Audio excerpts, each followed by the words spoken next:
Hello, I'm Adam Shulberg, Senior Audiologist at Cubex Audiology here in central London. And today I'm delighted to welcome David Stockdale, who is the Chief Executive of the British Tinnitus Association. So David, would you tell us please a little bit about the BTA?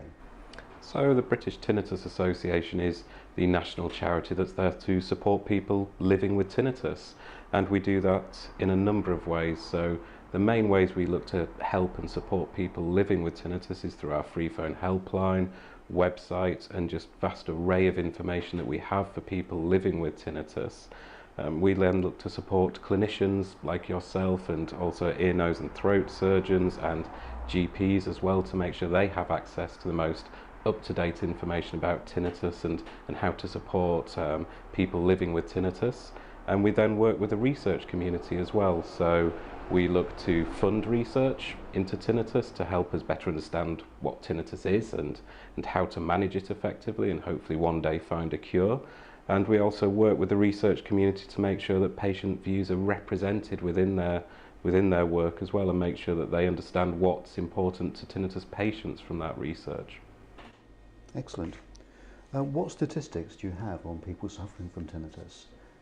So a lot of the statistics are quite old, or the way that tinnitus is defined is a little bit tricky in some of the research. But what we do know is that roughly 1 in 10 people live with tinnitus on a daily basis.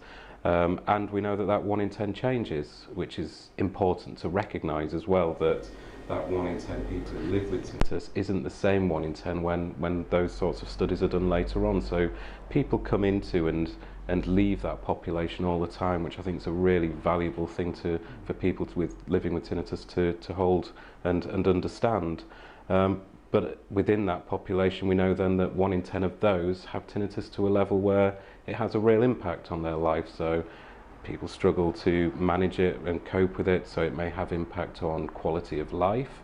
So people may struggle with sleep, or may struggle with relationships or work. And so within that population there are some people who really do struggle with it, and it's those that our work's often focused on, to make sure that they get help and access to help get to a stage where they do know how to manage it and can move on.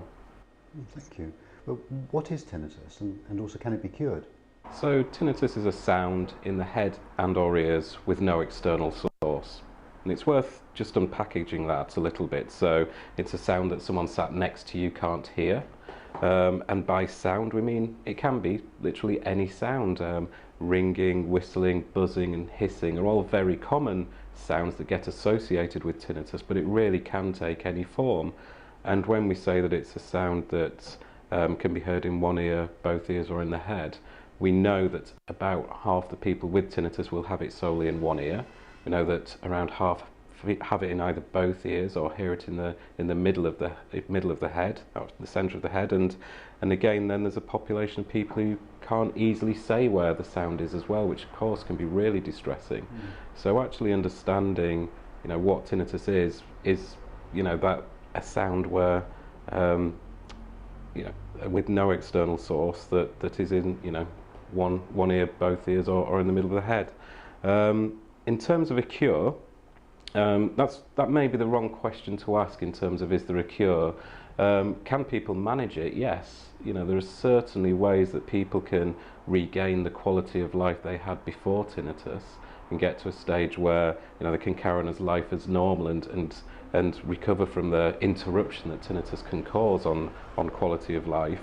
And there's a lot of tactics and strategies and ways that people can do that as well. So there's certainly ways that you can get that quality of life back and also habituate to tinnitus. So get to a stage where either you don't hear it, or it doesn't have that impact that it does in those first few months.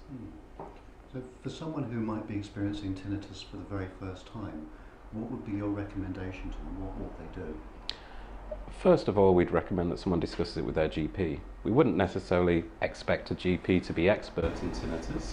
What they can do is make sure that person with tinnitus has access to the right information and care within secondary and tertiary healthcare services, to get a knowledgeable opinion from an ENT or audiologist, and make sure that they can start that journey to understand what tinnitus is.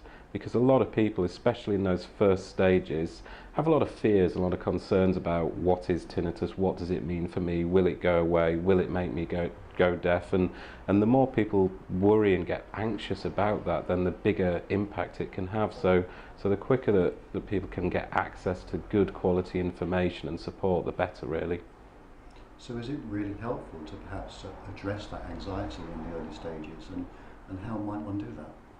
It can, and a lot of it is about trying to debunk some of those myths. A lot of the calls we get to the helpline, for instance, are from people who are worrying about, will it get worse? Will it ever go away? What does it mean not only for me now, but in 5 years, in 10 years? Does it mean I'm going deaf? Does it mean I'm going mad? Is often a question people worry about, because with some of the sounds that people can hear, it's often associated with sort of whispering or clicking or something, and you feel possibly like there's something more sinister going on. So getting easy access to information and a sensible way to manage it is key. But then also looking at tried and tested techniques that can reduce that anxiety and that anxious response and that fight or flight response almost to tinnitus is key as well. Yeah, that's absolutely fascinating. I know that the British Tinnitus Association are very associated with research, and they fund some research as well. Can you tell me a little bit about that? What's happening in the world of research at the moment to try and alleviate tinnitus? So there is an international group now of researchers that are really becoming more and more focused and collaborative in terms of looking for better ways to manage tinnitus, better ways to assess tinnitus as well, because actually the only real way to assess tinnitus at the moment is through a questionnaire, and it's through sort of a person's opinion on how they feel and how they're managing tinnitus, and it's very much impacted by a lot of other factors as well. So we're looking for better objective measures and subjective measures of tinnitus, and there's huge international work within that. But then there's also work trying to look at where tinnitus is, where is the signal within the brain, and what can we look at as a way to try and manipulate that and better use those tools that we have. So for instance, hearing aids are a widely acknowledged tool that's very, very helpful in supporting people to manage tinnitus, but the research base for that isn't where we'd want it to be in terms of the evidence for tinnitus and using a hearing aid in tinnitus management. So there's a lot of research going on. The BTA is funding research across the spectrum, really, from some basic science to understand how tinnitus manifests within the brain and what different areas of the brain might be involved, right through to looking at hearing aids as a tool, but also then other psychological approaches as well. So a study that's recently been published looked at mindfulness-based cognitive therapy as a potential tool to help support people with tinnitus, and had very promising results. And a very well-designed RCT is now out there and published that looks at that and potentially gives us ways to better find mechanisms that can support people with tinnitus. We've also done an economic study which put the societal cost of tinnitus to the UK economy at somewhere between over 2 billion, between 2.1 and 2.7 billion. So again, we've got big numbers out there now that we understand the costs of tinnitus to society. We estimate the cost of tinnitus services to the NHS to be about 750 million. So we've got big numbers out there, and we understand more about the context of tinnitus, but also now getting better and better information about the management techniques and better designed research studies to look at how they interact with tinnitus as well, and then to enable yourself and others to use those and use them in daily clinical practice as well. And thank you very much, David. Is there any helpful advice that you think you can offer to patients who are managing tinnitus? So first of all, I'd say get access to high quality information about what tinnitus is, and also equally importantly what tinnitus isn't as well, from a trusted source like the British Tinnitus Association or an audiologist, and just start that journey to better understanding what tinnitus is, the impact it's having on you in your life, and how to manage it effectively as well.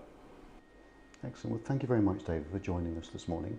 And if you'd like any more information on tinnitus or management, then I would suggest that you check out the British Tinnitus Association website, or indeed our own which is www.cubex.co.uk. Thank you very much.